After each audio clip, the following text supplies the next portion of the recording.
ہم وہاں جہاں مدرسے میں پڑھتے تھے تو حضرت غالباً 1970 کے آخر میں شاید تشریف لائے وہاں، تو 4 سال یا 5 سال ہم نے ان کی خدمت میں وہاں گزارے۔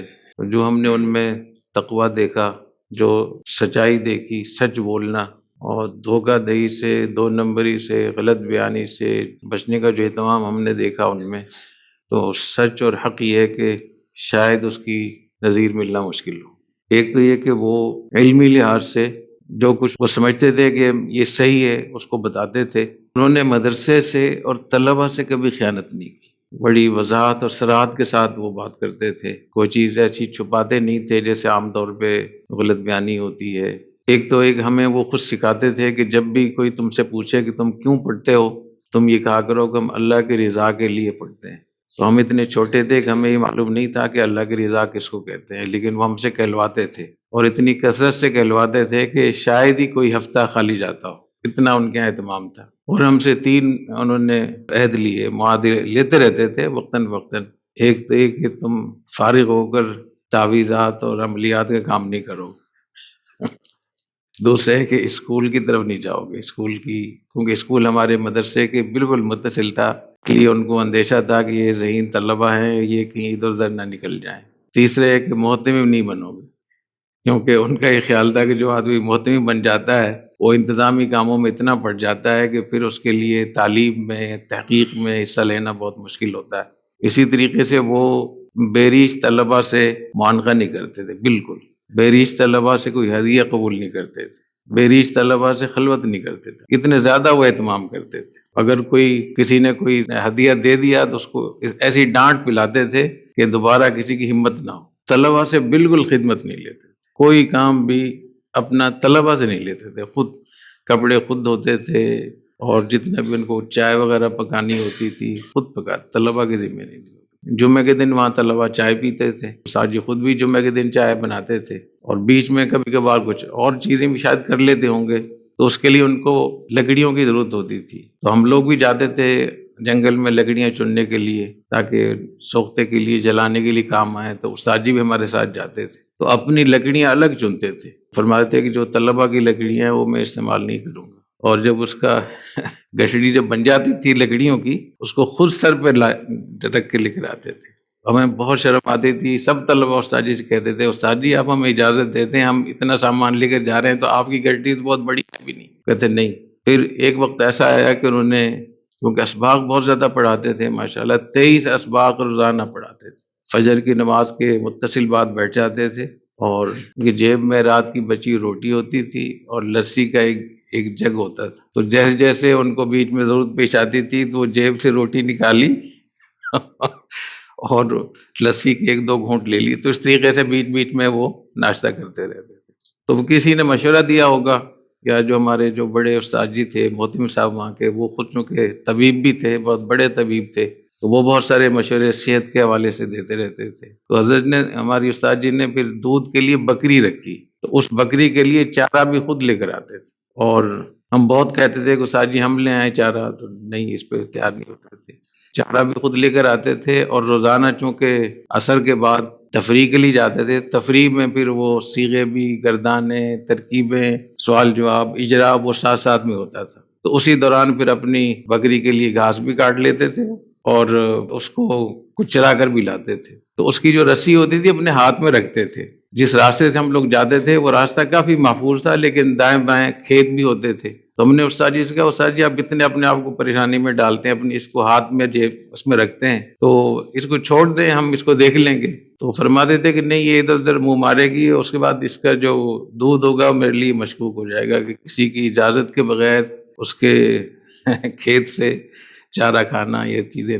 پھر بیچ میں ان کے لیے شادی کا انتظام بھی کیا گیا، قائد آباد میں کچھ خاندان تھا، ان سے بات چیت کی، مدرسے والوں نے بات چیت کی، ہمارے جو بڑے استاد جی تھے مولانا محمد اعظم صاحب رحمۃ اللہ علیہ، تو انہوں نے کہا ٹھیک ہے، مولانا صاحب کو ایک دفعہ یہاں لے آئیں تو ان سے ہم بات کر لیتے ہیں، دیکھ لیتے ہیں۔ جب وہ جا رہے تھے تو استاد جی نے کپڑے بھی استری وغیرہ نہیں کیے، ویسے ہی ہم نے کہا استاد جی کچھ نہ کپڑوں کو ٹھیک کر لیں، فرمایا جو حقیقت ہے وہی دکھائیں گے، اس میں 2 نمبری نہیں کرنی چاہیے، کہ اگر میں نے اپنے آپ کو بہت بہتر کر لیا، نئے کپڑے پہن لیے، تو وہ غلط فہمی کے شکار ہو جائیں گے، وہ کہیں گے اتنا زیادہ اور جو حقیقت خلاف ہے، جیسے میں رہتا ہوں ویسے میں اپنے آپ کو دکھاؤں گا. تو اس حد تک ان کے ہاں وہاں جب گئے تو انہوں نے کہا کہ بہت اچھی بات ہے، ہمیں پسند ہے مولانا صاحب اور ہم اپنی بیٹی کا رشتہ کرنے کے لیے تیار ہیں. تو استاد جی نے کہا کہ آپ کو معلوم ہونا چاہیے کہ میں شرعی پردہ بھی کرواتا ہوں. تو شرعی پردے کا لفظ ہم نے پہلی دفعہ استاد جی سے گاؤں میں سنا وہاں، کہ یہ دیور سے بھی پردہ ہوتا ہے، جیٹ سے بھی پردہ ہوتا ہے، اور جتنے بھی غیر محرم ہوتے ہیں. تو وہ تبلیغی جماعت کے لوگ تھے اور انہوں نے کہا کہ بہت اچھی بات ہے، تو خوشی کی بات ہے اگر آپ شرعی پردہ کروائیں گے. پھر استاد جی نے کہا کہ میں لنگڑا بھی ہوں. اس وقت میں استاد جی کی جو عذر تھا ٹانگ کا وہ اتنا زیادہ نہیں تھا، کیونکہ استاد جی بچپن سے کوئی معذور نہیں تھے. استاد جی نے 20-25 سال کی عمر میں پڑھنا شروع کیا تھا. پھر 15 سال استاد جی نے بہت لگ کر پڑھا اور سارے دن بیٹھے رہتے تھے. بیٹھے رہنے کی وجہ سے، نہ چلنے کی وجہ سے استاد جی کی ٹانگ جو ہے نا وہ متاثر ہو گئی تھی. تو باقاعدہ وہاں جو منگنی کری لوگ بیٹھے ہوئے تھے نا رشتے کے لیے، ان کے سامنے خود چل کر بھی دکھایا اور اپنا لنگڑا پن بھی ظاہر کیا. تو انہوں نے پھر کہا کہ ہم اپنی بیٹی سے پوچھیں گے. تو انہوں نے کہا کہ اس پہ بیٹی تیار نہیں ہے. تو اتنی صراحت اور اتنی وضاحت آپ کہیں سوچ سکتے ہیں.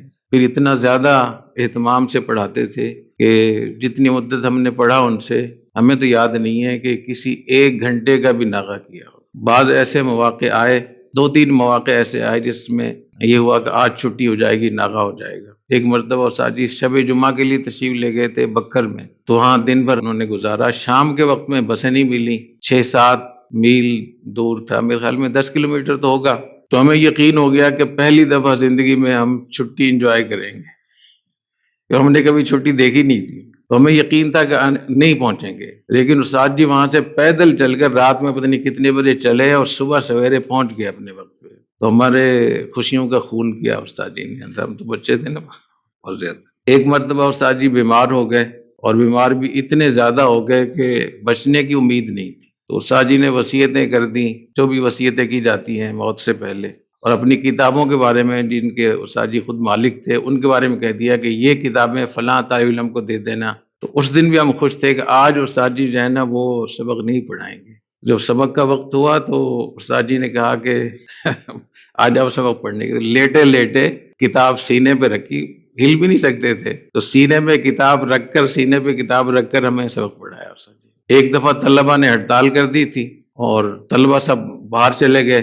تو اس دن بھی یہ تھا کہ اب طلبہ ہی نہیں ہے تو کس کو پڑھائیں گے. تو استاد جی نے وہاں کھڑے ہو کر، کیونکہ کمرے میں تھے اور استاد جی کے ساتھ طلبہ کی بے تکلفی بھی بہت تھی، اور استاد جی سے طلبہ نے درخواست بھی کی بار بار کہ استاد جی آج آپ سبق نہ پڑھائیں تاکہ ہماری احتجاج میں قوت آئے. تو استاد جی نے کہا میں تو مدرسے سے تنخواہ لیتا ہوں. تنخواہ کتنی لیتے تھے؟ 23 اسباق پڑھاتے تھے اور 70 روپے تنخواہ لیتے تھے، اور وہ بھی اس مدرسے میں جمع رکھتے تھے. سال کے آخر میں جب جاتے تھے تو لے کر جاتے تھے. تو میرے لیے تو یہ جائز نہیں ہے کہ میں اسباق کا ناغہ کروں. تو ایک طالب علم تھا بہت شریر تھا، اس نے باہر سے کنڈا لگا دیا تاکہ استاد جی سبق پڑھانے کے لیے باہر نہ آئے. استاد جی نے یہ کیا کہ وہ کھڑکی کھولی. مجھے اس لیے معلوم ہے کہ جب یہ احتجاج میں شروع میں مجھے بھی شریک کر لیا تھا انہوں نے، پھر مجھے خیال ہوا کہ بڑے جو محتم صاحب تھے انہوں نے مجھے متبنہ بنایا ہوا تھا. استاد جی اللہ دیتا صاحب مجھے بہت اہمیت دیتے تھے اسباق میں. تو میں نے کسی نہ کسی طریقے سے طلبہ سے اپنے آپ میں جان چھڑائی اور میں آ گیا اور مسجد میں لیٹ گیا. میں نے دیکھا کہ استاد جی کہاں ہیں.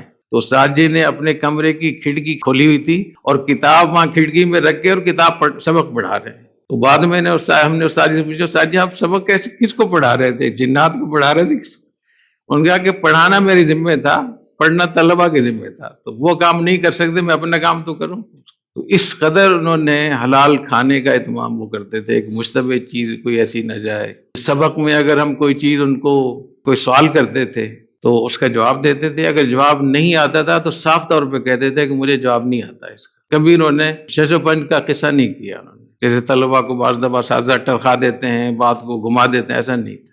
اور جو جگہ ان کو سمجھ میں نہیں آتی تھی باقاعدہ ان کو لکھ لیتے تھے. اور سال کے آخر میں میاں والی جاتے تھے حضرت مولانا عطا محمد صاحب رحمۃ اللہ علیہ خدمت میں، وہاں سے ہر ایک جگہ حل کروا کے پھر اگلے سال ہمیں بتاتے بھی تھے. اور ایک بہت اہم بات کہ رب وہاں چونکہ دستور یہ تھا کہ ہر طالب علم 3 سے زیادہ کتابیں نہیں رکھ سکتا تھا پڑھنے کے لیے. تو کوئی کتاب اس میں ختم ہوگی تو اگلی چوتھی کتاب وہ پڑھ سکے گا. تو یہ نظام تھا. اور طلبہ خود بیان کرتے، رات میں مطالعہ کرتے تھے آئندہ آنے والے سبق کا. استاد کی بجائے طالب علم بولتا تھا اور استاد اس کی تصحیح کرتے تھے کہ یہ صحیح ہے غلط ہے. تو 1-2 دفعہ نہیں، بارہا ایسا ہوا کہ وہ رات مطالعے کے دوران ہمارے پاس آ جاتے تھے کہ کل کے سبق میں یہ جگہ مجھے اچھی طریقے سے سمجھ میں نہیں آ رہی، ذرا دھیان سے دیکھ کر آنا، ذرا توجہ سے دیکھ کر آنا تاکہ جگہ حل ہو جائے۔ شریعت کے حوالے سے شریعت کے آگے اتنے وہ اپنی گردن جھکاتے تھے جب شریعت کی اور قرآن حدیث کی بات آتی تھی۔ ایک دفعہ مجھے استاد جی نے خبیث کہہ دیا، کسی کوئی شرارت کی ہوگی میں نے، تو ہم سے جو آگے کے طلباء تھے غالباً وہ کنز پڑھتے تھے اس زمانے میں، تو ہم بیٹھ کے ہم تکرار کر رہے تھے، تو میں نے وہ کتاب التعزیر ہے نا، باب التعزیر، اس میں یہ لکھا ہوا تھا کہ جن چیزوں پہ تعزیر لگائی جا سکتی اس میں خبیث کا لفظ بھی ہے، کسی کو خبیث کہنے سے بھی تعزیر ہو جاتی ہے۔ وہ آج کل فیس بک پہ کیا کچھ ہو رہا ہے آپ اندازہ لگا لیں۔ تو میں وہ کنز لے گیا اٹھا کر استاد جی کے پاس، میں نے کہا استاد جی آپ نے مجھے خبیث کہا تھا، اس کو پڑھیں، اس میں کیا لکھا ہوا ہے؟ تو اس میں تو لکھا ہوا تھا کہ خبیث کہنے سے تعزیر لگائی جا سکتی ہے۔ تو استاد جی نے کہا آوت لاوت لاوت تعزیر میں، سرائکی میں کہا کہ ہاں مجھے بھی تعزیر لگائے، اور استاد جی نے اپنی جو کرتا تھا وہ اٹھانا شروع کر دیے۔ تو میں نے کہا نہیں استاد جی میں ویسے ہی معاف کرتا ہوں۔ اس سے آپ اندازہ لگا لیں کہ کیسی۔ اور جب بھی وہاں مدرسے میں کوئی کام ہوتا تھا، اجتماعی کام، جیسے کوئی ٹرک آ گیا ہے اینٹیں لے کر یا کوئی صفائی کا کام ہے، تو دونوں استاد جی ہمارے جو دونوں محتم صاحب تھے وہ بھی باقاعدہ ہمارے ساتھ جاتے تھے اور ٹرک خالی کرواتے تھے، سارا کام کرواتے تھے۔ تو اس طریقے سے ہمیں وہاں ایک سیکھنے کا موقع ملا۔ اللہ تعالیٰ ان کو غریق رحمت فرمائے۔ اور اتنی محنت وہ کرتے تھے کہ وہ چاہتے تھے کہ ان کے اندر زیادہ سے زیادہ ان کو علمی لحاظ سے ان کی ترقی ہو۔ اور آخر میں جو سب سے بڑا انہوں نے کام کیا نا، انہوں نے فرمایا کہ جو میرے پاس علم تھا وہ میں نے آپ لوگوں کو دے دیا ہے، اب آپ میرے اندر میں اتنا فرق ہے کہ میں اللہ ڈٹتا ہوں اور آپ ترکی ہیں۔ مجھے ترکی کہتے تھے، میرا جو لقب تھا نا وہاں بڑے استاد جی نے ترکی رکھا ہوا تھا، تو ان کا میرے پاس جو کچھ تھا وہ آپ کو میں نے دے دیا ہے، میں نے پڑھا دیا ہے، آپ میرے اندر کوئی فرق نہیں سوائے اس کے کہ میں اللہ دیتا ہوں اور آپ ترکی ہیں۔ تو خود ہمیں کہا کہ اب کسی اور جگہ جائیں پڑھنے کے لیے۔ یہ کتنی بڑی، اور ایسے بھی مدرسے ہیں جہاں ذہین طلباء کو اس لیے نہیں بھیجتے کہ اس کی وجہ سے پورا سلسلہ چل رہا ہوتا ہے۔ تو دیکھیں یہ چیزیں سیکھنے کی ہیں، اور اللہ تعالیٰ نے ان کی تعلیم میں، ان کی تربیت میں کتنی برکت ڈالی کہ آج جامعہ رشید کے بڑے تمام اساتذہ ان کے شاگرد ہیں یا شاگردوں کے شاگرد ہیں۔ اللہ تعالیٰ ان کو جزائے خیر عطا فرمائے، تمام اساتذہ کی طرف سے، ان کے طلباء کی طرف سے۔ اللہ تعالیٰ ان کو، ان کی قبر کو نور سے بھر دے، اور اللہ تعالیٰ ان کے نیک اعمال کو، ان کے طلباء کو صدقہ جاریہ بنا دے، اور اللہ تعالیٰ ہمیں بھی ان کے نقش قدم پہ چلنے کی توفیق عطا فرمائے۔